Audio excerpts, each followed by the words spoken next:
నమస్తే welcome to టీవీ4 Telugu news. ఈ రోజు సిపిఎం పార్టీ ఆధ్వర్యంలో ఏర్పేడు మండలంలో దాదాపు 240 మంది వికలాంగులకు పెన్షన్ తొలగించడంతో ధర్నా కార్యక్రమాన్ని నిర్వహించడం జరిగింది। ఈ సందర్భంగా సిపిఎం పార్టీ ఏర్పేడు కార్యదర్శి షేక్ కరీముల్లా మాట్లాడుతూ గతంలో సాధారణ సర్టిఫికేట్ లో 60% నుంచి 70% అంగవైకల్యం ఉన్న వారికి తిరిగి మరలా ఈ ప్రభుత్వంలో ప్రస్తుత సర్టిఫికేట్లు 10% నుంచి 20% ఇవ్వడం విడ్డూరంగా ఉందని ఆరోపించారు। ఈ మధ్య కాలంలో ఇచ్చిన సాధారణ సర్టిఫికేట్లు మోసపూరితంగా ఉన్నాయని వారికి ఏమాత్రం పరీక్ష నిర్వహించకుండా డాక్టర్లు వ్యవహరించారని ఆరోపించారు। తిరిగి వారికి అంగవైకల్యం పరీక్ష నిర్వహించి వెంటనే వారందరికీ తిరిగి పెన్షన్ ఇవ్వాలని డిమాండ్ చేశారు। ఇవ్వని పక్షంలో జిల్లా మొత్తంలో 30,000 మంది అంగవైకల్యం ఉన్న పెన్షన్ దారులకు అందరినీ కలిపి పెద్ద ఎత్తున పోరాటం చేస్తామని హెచ్చరించారు। ఈ కార్యక్రమంలో రైతు సంఘం జిల్లా అధ్యక్షులు కె రంగయ్య, రైతు సంఘం మండల కన్వీనర్ వెంకటాద్రి మరియు అంగవైకల్య పెన్షన్ దారులు పాల్గొన్నారు। మొత్తం జిల్లాలో అందరినీ కూడా వికలాంగులు ఎవరైతే ఉన్నారో మోసపూరితంగా సాధారణ సర్టిఫికెట్లు ఇచ్చి వాళ్ళందరినీ కూడా రద్దు చేశారో వీళ్ళందరినీ ఒకటి చేసి జిల్లా లెవెల్లో కలెక్టర్ ఆఫీసు ముట్టడి చేస్తామని చెప్పి ఈ సందర్భంగా హెచ్చరిస్తా ఉన్నాం।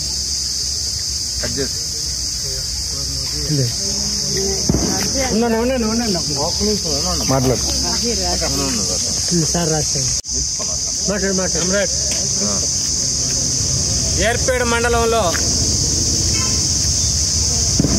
దాదాపు 250 నుంచి 300 పెన్షన్ల దాకా తీసేసినారు। ప్రభుత్వం ఓట్లేసుకుని గెలిచేదాకా ఒకటి మీ పెన్షన్లన్నీ మేము వస్తే పెంచిస్తామన్నాడు। లాస్ట్కి చంద్రబాబు నాయుడు వచ్చిన తర్వాత పెన్షన్లన్నీ తీసే పని పెట్టుకున్నాడు।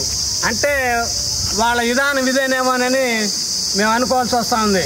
ఇంకా ఒక విషయం చెప్పాలంటే 65% ముందు డాక్టర్లు ఇవి గుండె జబ్బాంకి అయినా గుండె జబ్బాంకి 65% ఉంటే ఇప్పుడు 5% ఇచ్చాడంటే అతను డాక్టరేనా లేకుంటే చదువుకున్న మూర్ఖుడు అనేది మాకు అర్థం కాలేదు। కరెక్ట్గా ముందు 55% ఇచ్చి ఈరోజు 5% ఇచ్చినాడంటే ఇంక దీనికన్నా మించింది కాదు। అదేవిధంగా 63 పెన్షన్లు పర్సెంటేజ్ ఇచ్చి ఈరోజు 5%, 10% అని ఇస్తున్నారంటే ఇది ప్రభుత్వము ఈ డాక్టర్లందరికి ట్రైనింగ్ ఇచ్చి ఇలా చేపించింది అనుకోవాలి కానీ ఇంకొక విధంగా లేదు।